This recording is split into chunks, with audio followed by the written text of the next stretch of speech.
When trust stops feeling simple, there was a time when trust felt effortless. You didn't analyze it, you didn't negotiate it, you didn't protect it, you just gave it to friends, to family, to people who sounded sincere. Trust wasn't something you questioned, it was something you lived inside of, until one day it wasn't. There's rarely a single moment where trust completely breaks. It doesn't shatter, it erodes, quietly. A promise that wasn't kept, a truth that arrived too late, a pattern you tried not to notice. At first, you explain it away. They didn't mean it. They were under pressure. Everyone makes mistakes. And that's the difficult thing about trust. It doesn't disappear because of one event. It disappears because of accumulation, because your nervous system notices things your logic keeps forgiving. You still care. You still show up. But something in you starts holding back. Not consciously, not dramatically, just enough to feel different. What makes this moment confusing is that nothing looks obviously wrong. On the surface, people are still kind, still familiar, still present. But trust doesn't live on the surface. It lives in the body, in how relaxed you feel when someone speaks, in whether you tense up before responding, in how much you instinctively hold back. And when that internal shift happens, it's easy to doubt yourself. You wonder if you're overreacting, if you're becoming guarded for no reason. But trust doesn't fade randomly. It fades when something inside you no longer feels settled. Listening to that subtle change is often the first act of self-respect. How broken trust changes how you see everything. Once trust is shaken, it doesn't stay contained in one relationship. It changes how you move through the world. You listen differently. You notice tone. You read between lines you once ignored, not because you've become cynical, but because you've become aware. Awareness is often mistaken for bitterness, but they are not the same. Bitterness closes you off. Awareness sharpens you. After trust changes, you don't just hear people differently. You hear yourself. You notice when your voice hesitates, when your words become careful, when you choose neutrality over honesty, not because you want to hide, but because your system is protecting you.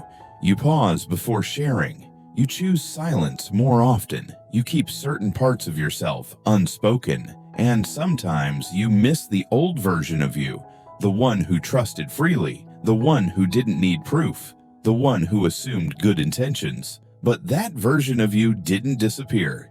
It matured. Broken trust forces an update, not in how kind you are, but in how open you're allowed to be. And while that adjustment can feel heavy, it's also clarifying. You're no longer reacting blindly. You're responding with memory. And memory, when acknowledged, becomes discernment, not fear. Trust, after being broken, rarely returns in the same form. It comes back slower, quieter, more selective.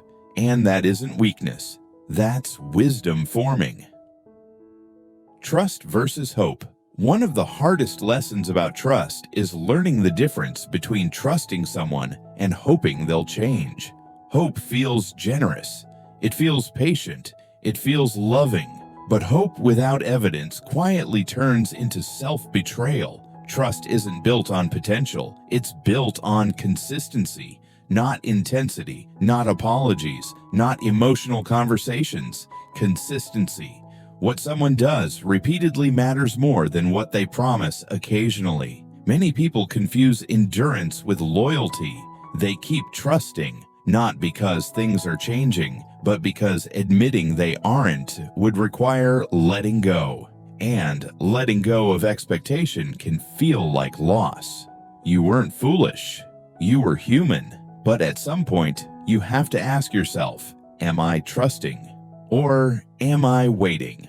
Waiting for someone to become a version of themselves they've shown no movement toward. Trust doesn't ask you to wait indefinitely. It asks you to observe, to notice whether effort is mutual, whether accountability is consistent, whether care shows up even when it's inconvenient. When those patterns aren't there, hope becomes a way to delay clarity. And clarity sooner or later always arrives. Learning to trust without losing yourself. Here's what people rarely talk about. Trust doesn't mean full access. It doesn't mean unlimited emotional availability. It doesn't mean explaining yourself endlessly. Healthy trust has boundaries. It knows when to open and when to pause. Learning to trust this way changes your relationships quietly. You stop rushing closeness. You stop oversharing too soon. You stop confusing intensity with intimacy. Instead, you let people reveal themselves over time. You pay attention to follow-through, to emotional steadiness, to how conflict is handled. This doesn't make you closed. It makes you intentional. Trust becomes something that grows instead of something you gamble. When you stop overgiving trust, you stop resenting people for not handling it well. You begin trusting yourself first, your instincts, your discomfort, your need for space. That internal trust becomes the foundation for every external one. You feel less urgency to be believed, understood, or chosen. You're already grounded where it matters most.